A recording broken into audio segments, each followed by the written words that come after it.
Zee 24 तास एक पाऊल पुढे। माजी मंत्री अरुण नेहरू यांचं निधन झालंय। गुरगावच्या हॉस्पिटलमध्ये वयाच्या 70व्या वर्षी त्यांचं निधन झालंय। गेल्या अनेक दिवसांपासून ते आजारी होते।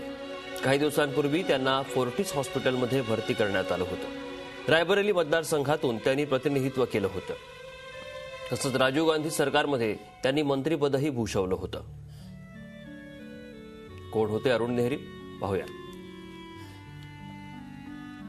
अरुण नेहरू यांचा जन्म 29 एप्रिल 1944 रोजी लखनौमध्ये झाला।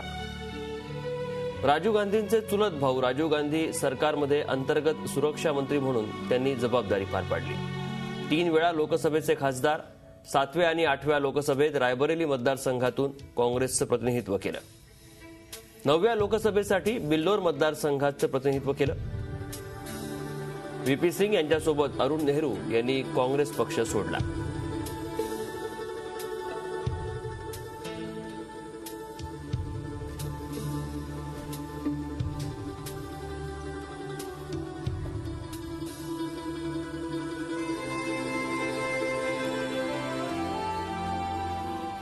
या संदर्भात झी 24 तासचे मुख्य संपादक डॉक्टर उदय निरगुडकर यांनी दिलेली प्रतिक्रिया आपण पाहूया।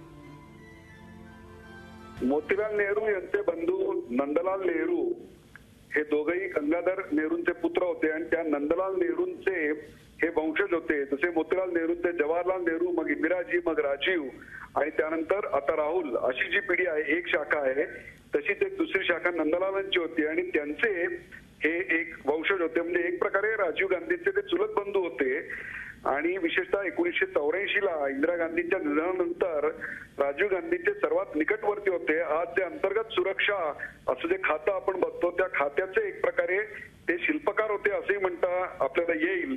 आणि त्यावेळेला अमिताभ बच्चन यांना निवडणूक लढवायला लावणे किंवा संपूर्ण नेहरू घराण्याचे सेफॉलॉजिस्ट म्हणजे निवडणुकीच्या संपूर्ण आकडेशास्त्राचे स्वामी एक प्रकारे म्हणून त्यांना ओळखलं गेलं होतं।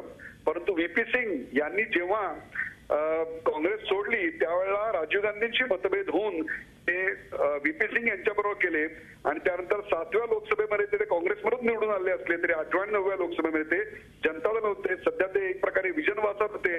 काही काळ ते भाजपच्याही जवळीक होते। त्यांच्या जाण्यानं एक प्रकारे नेहरू घराण्यातला एक आणखी दुवा दिखाळलेला आहे। झी 24 तास एक पाऊल पुढे।